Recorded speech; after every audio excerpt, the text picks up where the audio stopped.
Salut mes madrilènes, salut mes merengues, salut mes galactiques. Bon, victoire. Alors, ce n'était pas le match du siècle, ni sur l'affiche, ni même dans ce qu'on a proposé, mais malgré tout, victoire importante et surtout victoire nécessaire. Après le faux pas du Barça hier qui s'est incliné sur sa pelouse 2-1 contre Las Palmas, battre cette équipe de Getafe nous permet de relancer totalement ce championnat et d'être maître de notre destin puisqu'à l'heure actuelle nous sommes à seulement un point des Catalans avec ce fameux match en retard face à Valence qui n'est pas encore gagné et qui j'espère se jouera très vite. Et en cas de bons résultats, on pourrait repasser en tête du championnat, ce qui était quasi impossible à imaginer quand on sait qu'il n'y a pas si longtemps on était encore à 6 points derrière eux après la contre-performance au Bernabéu lors du Classico. Mais là le Barça s'est pris les pieds dans le tapis en ne gagnant aucun de ses 3 derniers matchs de championnat et avec un Atlético qui revient fort aussi, il est nécessaire que nous de notre côté on puisse faire le boulot. Et là, au moins, c'est chose faite. Victoire donc face à Getafe sur le score de 2-0, avec un but sur penalty de Jude Bellingham qui a vraiment été très bon aujourd'hui. Et c'est ce même Jude Bellingham qui, juste après avoir ouvert le score, offre un superbe ballon en profondeur à Mbappé, qui va très bien jouer le coup et mettre un super but sur une frappe qui va toucher la base du poteau avant d'aller se loger au fond des filets. Et quand je vous dis très bon match de Bellingham, j'ai même envie de dire excellent, puisque l'Anglais a tout simplement survolé la rencontre lors de cette première mi-temps. Très à l'aise techniquement face à une équipe de Getafe que j'ai trouvé assez brutale en début de match, avec beaucoup de fautes sur quasiment chaque prise de balle des joueurs madrilènes. D'ailleurs le symbole de tout ça c'est ce carton jaune que Nyom va prendre au bout de 10 minutes de jeu, sur un accrochage trop engagé avec Rudiger lors d'un corner du Real. Mais l'Anglais a aussi fait preuve de son côté de beaucoup d'envie, on l'a vu aller gratter pas mal de ballons, il s'est notamment beaucoup battu pour empêcher Getafe de dégager facilement la balle, afin de permettre à l'équipe de rester positionnée toujours très haut. Et le milieu sera récompensé tout d'abord en ouvrant le score sur un penalty obtenu par le Real, avec encore une fois un accrochage de Nyom sur Rudiger. Alors beaucoup diront qu'il n'y a pas penalty, en particulier les supporters barcelonais, on les connaît maintenant. Après, moi, personnellement, je trouve que son premier jaune était sévère. Mais maintenant, le défenseur de Getafe a passé toute la première demi-heure à être en surengagement. Tirage de maillot, il a fait 150 câlins à Rudiger. Au bout d'un moment, on t'a averti et tu ne comprends pas les choses. Et oui, pour le coup, Rudiger joue très bien le coup. On voit bien que l'Allemand bloque le bras de Nyom qui peut pas se dégager et qui se retrouve obligé de faire faute. Et ça se passe juste devant les yeux de l'arbitre.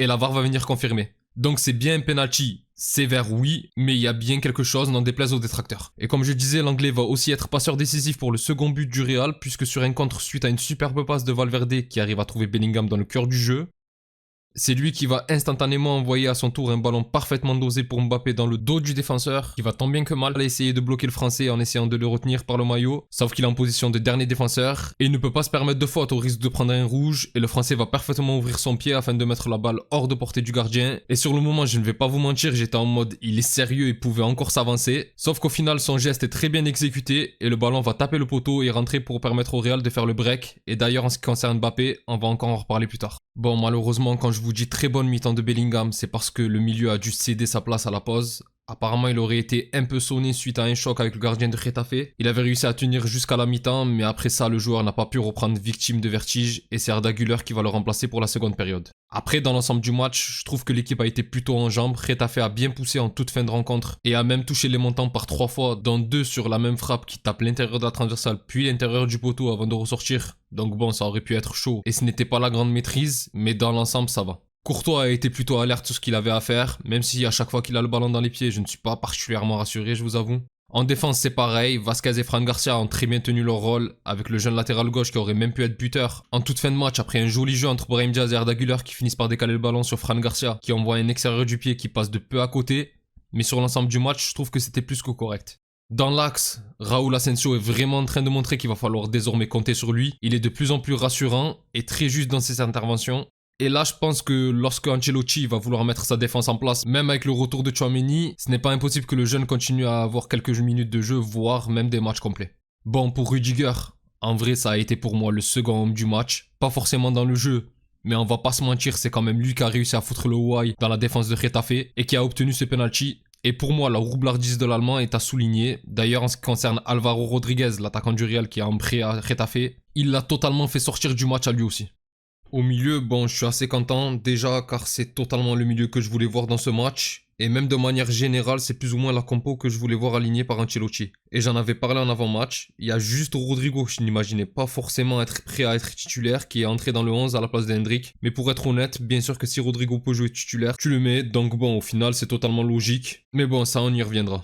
Du coup, comme je disais, au milieu, avec Valverde, Ceballos et Bellingham, dont j'ai déjà longuement parlé, je vais plutôt m'attarder sur les deux autres. Je pense qu'on a ce qu'on peut avoir de plus équilibré, avec 3 joueurs besogneux, et on n'a pas été déçus. En début de rencontre, j'ai beaucoup aimé les passes de Ceballos qui étaient très tranchantes. À un moment donné, il fait une magnifique transversale sur Rodrigo qui se fait bouger dans la surface d'ailleurs au bout de celle-ci. Et même sur 2-3 actions, je trouve qu'il arrive à trouver des lignes de passe assez intéressantes. Et ça fait beaucoup de bien, surtout que comme j'ai dit, Getafe faisait vraiment beaucoup de fautes, était empêché de créer du jeu, et même défensivement j'ai trouvé assez bon, il est beaucoup redescendu entre les deux axios pour les relances, et là où je pensais voir Valverde en 6, c'était Ceballos qui a joué ce rôle, et assez bien. Concernant l'Uruguayen, fidèle à lui-même j'ai envie de dire, il redescend souvent aidé, que ça soit pour combler les montées de Vasquez ou aider Ceballos, il est toujours capable de taper des sprints à la 95e, et il s'est même permis 2-3 frappes. Et ça, j'arrive pas à comprendre comment un joueur avec une telle qualité de frappe ne s'oblige pas à en envoyer au moins 3 ou 4 à chaque rencontre. Je trouve qu'il le faisait beaucoup plus il y a 2 ou 3 ans, et là il le fait de temps en temps toujours, mais de moins en moins, et franchement c'est dommage. Je me rappelle d'Ancelotti qui disait qu'un joueur avec une telle frappe, il déchirerait son diplôme d'entraîneur s'il mettait pas au moins 10 buts par saison, et je suis totalement d'accord. Bon, maintenant concernant l'attaque, à partir du moment où Rodrigo est en capacité de jouer, je ne vois pas vraiment comment il aurait pu jouer autrement. Certes, le Brésilien peut jouer à gauche, mais honnêtement, entre Mbappé et Rodrigo, si on me dit qui tu mets en numéro 9 à l'heure actuelle,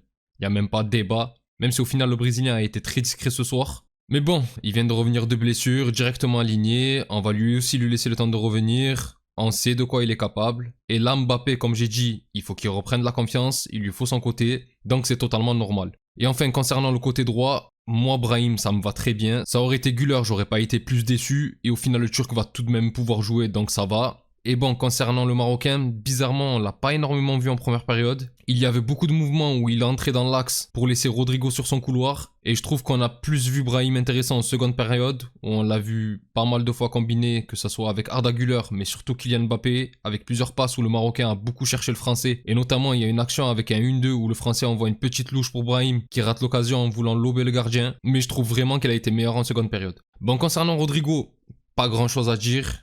Il sera de mieux en mieux au fur et à mesure qu'il enchaînera les matchs. Mais c'est juste au moment de sa sortie qu'encore une fois, j'ai pas compris les choix d'Ancelotti. Il a quoi contre Hendrick? En fait, pourquoi ce jeune n'a pas le droit de jouer face à Getafe dans une rencontre où tu mènes 2-0? Il a fait le même coup face à Leganés. Et là, on a vu le Brésilien s'échauffer pour ne même pas rentrer. L'Italien n'a fait que 2 changements sur les 5 disponibles, à 3 jours d'une rencontre face à Bilbao, qu'on ne me dise pas qu'il le garde au frais pour le faire jouer face à eux. J'y crois pas du tout. Et franchement, je déteste la gestion du joueur. Quand j'ai vu l'entrée de Modric à la place de Rodrigo encore une fois, alors j'aime beaucoup Modric, le problème n'est pas là, mais qu'est-ce qui t'empêche de le faire rentrer à domicile quand tu mènes contre l'une des pires équipes de Liga cette année? Enfin bref, tout cela étant dit, on va enfin passer au dernier grand morceau, le kiki de Mondi. Alors, Kylian Mbappé, titulaire, buteur, sur papier ça n'a pas l'air mal. En plus il a été très en vue ce soir, il a mis un vrai joli but. Mais bon, en réalité, est-ce que c'est enfin le retour du Mbappé? La réponse est non, en fait. Il y a du mieux, oui. On a enfin vu Mbappé prendre certains joueurs de vitesse. Mais bon, face à Getafe, c'est quand même plus facile que face à Liverpool. Et même s'il y a du mieux, c'est pas encore ça. Ce soir, Mbappé, normalement, comme il aime dire, c'est triplé. Alors franchement, il manque de chance aussi, ça je ne peux pas lui enlever. Il y a une action où il est très bien lancé par Brahim, où il arrive à éliminer le gardien. Et sur sa frappe, malheureusement, il croise beaucoup trop. Ce qui fait que le ballon passe de peu à côté avec un joli geste honnêtement. Mais c'est encore beaucoup trop de déchets ce soir, c'est encore beaucoup trop de hors-jeu, beaucoup trop de mauvais choix. Et surtout c'est encore beaucoup trop de face-à-face ratés. Moi je veux bien lui laisser du temps, mais ce gâchis dans les matchs qui comptent, ça va peser lourd. Le Real ces dernières années c'est de l'efficacité dans les deux surfaces. Courtois et la défense derrière qui empêche que tu coules, mais devant, sur le peu que tu vas avoir, il faut être chirurgical. C'est comme ça que tu as pris tes 2 dernières Ligues des Champions. Et là, ce rythme-là, ça fait peur. Je vais encore reparler de Liverpool, mais là, cette semaine, alors que Courtois t'a permis de tenir en défense, les pertes de balles, les mauvais choix et le penalty loupé de Mbappé te coûtent la victoire. Ils te coûtent même le match nul. Et j'aime pas parler, mais si c'était Vinicius ou Benzema d'il y a quelques années à la place de Mbappé, est-ce qu'on le perd vraiment ce match malgré la supériorité de Liverpool? Franchement, je suis pas sûr. Après, j'ai envie qu'il réussisse. Et là, le gros plan sur Mbappé au moment où Bellingham a tiré son penalty, honnêtement, j'avais de la peine pour lui. Mais frérot, tu es au Real, il faut performer, sinon c'est le banc qui t'attend, voire pire.